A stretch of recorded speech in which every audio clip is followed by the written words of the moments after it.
At a family picnic, my uncle smirked. She'll work her fingers to the bone and still die forgotten. I helped pack up the tables in silence. A century later, his descendants drove over bridges, sat in parks, studied in libraries, all paid for by my foundation. As his family name rotted into dust on tombstones no one visited anymore. I was 21 the day my Uncle Ray said those words. The family reunion was out at Oak Grove Park, just outside Sedalia, Missouri. Not a big place.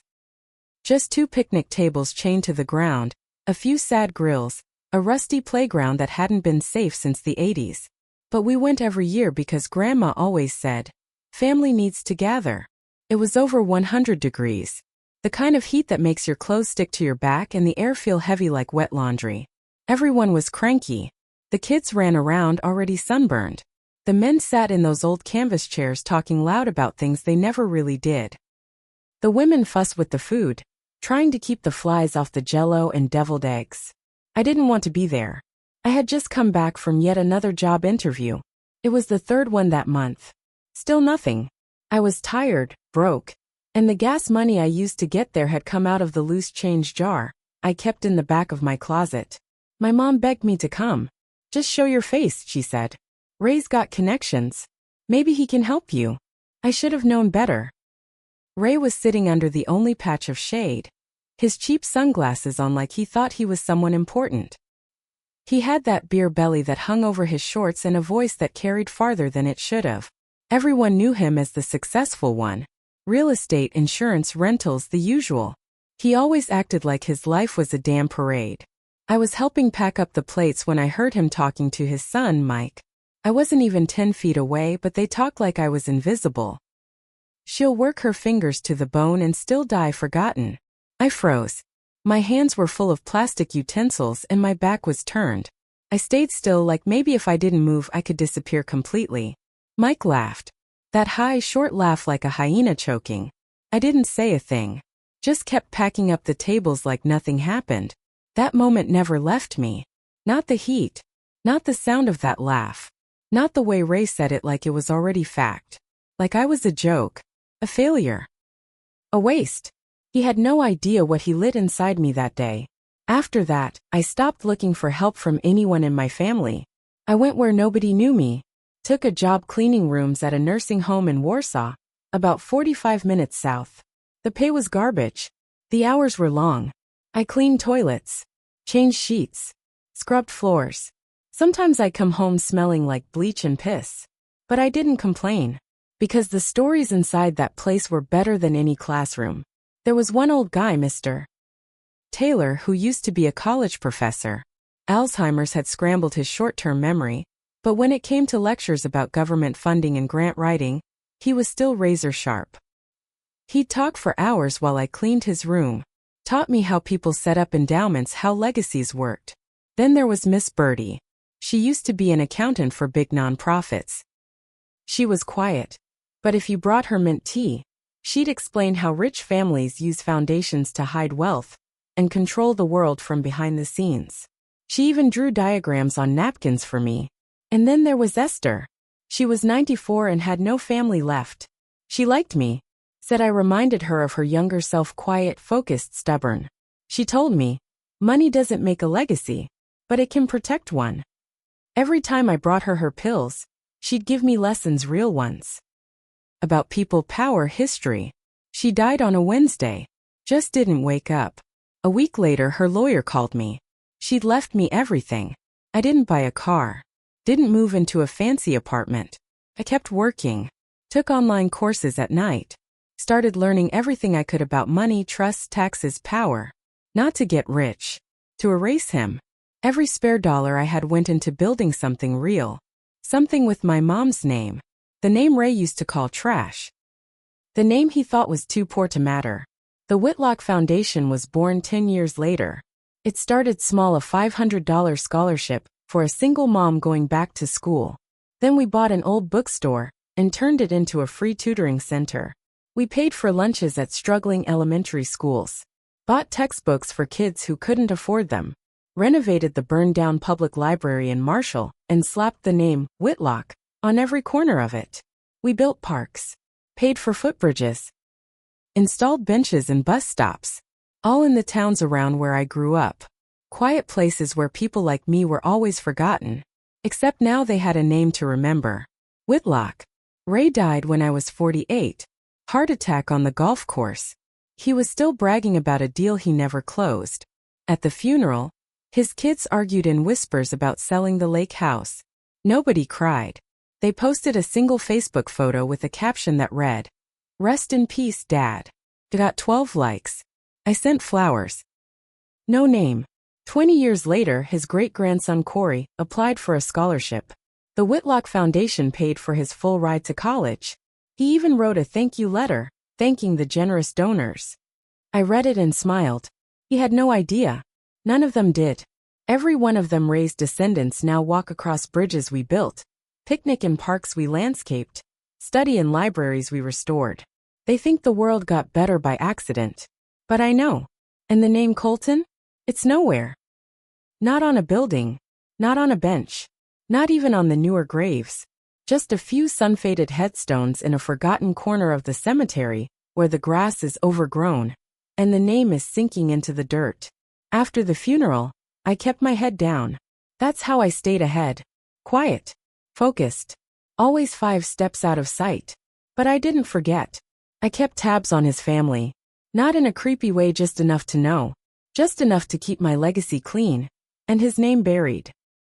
I set up alerts, watched real estate records, saw where they moved. Most of them stayed close: Columbia, Jefferson City. A few up in St. Louis. They lived normal lives. Not rich.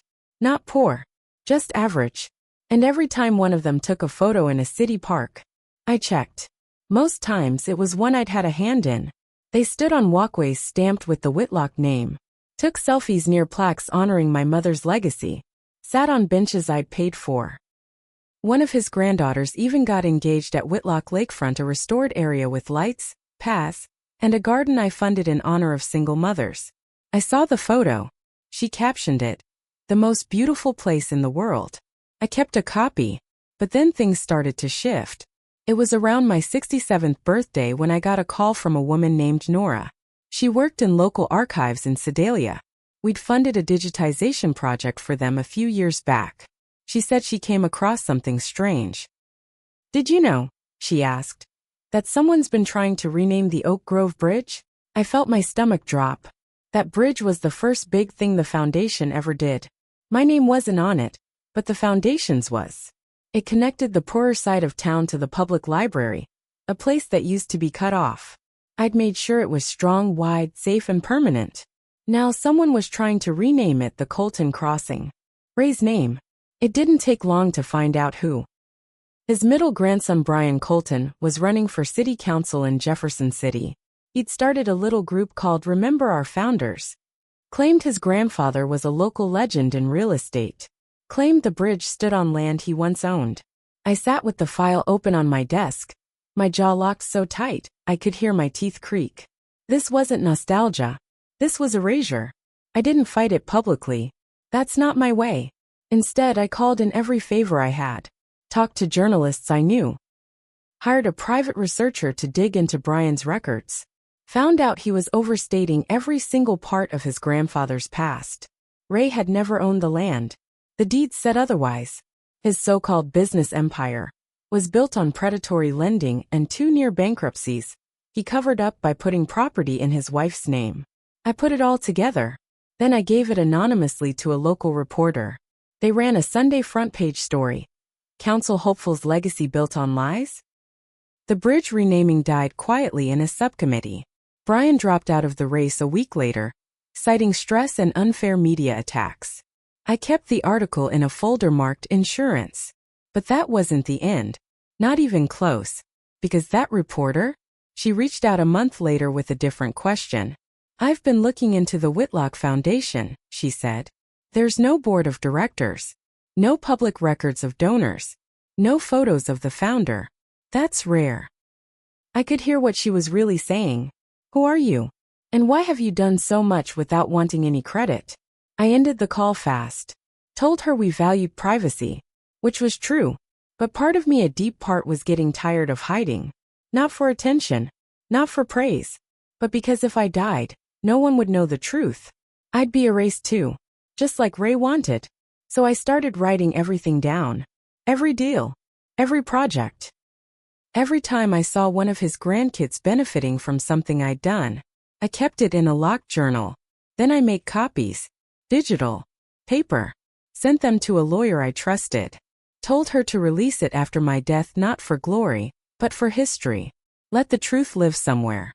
Not so people would remember me, but so they'd forget him.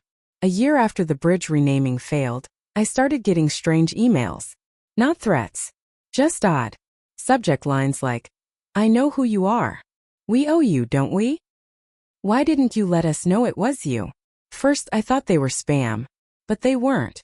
The writing was too careful, too personal. No links, no phishing tricks. Just simple words that hit deep. The last one said, "I've seen the donation trails. The library. The parks. I looked into the Whitlock Foundation. My mother used to talk about a cousin who worked at a nursing home and vanished. I think that's you. Please. Can we talk?" It was signed, Lena Colton. I hadn't heard her name in decades. Lena was Ray's great-granddaughter. I'd last seen her when she was maybe 5. I remembered her big glasses, quiet voice, how she clung to her mother's leg at family reunions. I ignored the email. She sent another. Then a letter. A real one. Handwritten. It sat on my kitchen table for a week before I opened it. She wasn't angry. She wasn't proud. She was confused. She wrote about how none of them ever really knew Ray. About how growing up, the family didn't talk about the past, just money and appearances. About how she stumbled into my name while doing genealogy research for her daughter's school project. And she ended with this. "I think my grandfather was wrong about you. I think he feared you. Maybe he saw what you could become and tried to crush it early. I'm sorry he said what he said. I'm sorry no one stopped him." She asked to meet. Just once. Said she wouldn't tell anyone. I don't know why I said yes. Maybe part of me wanted a witness.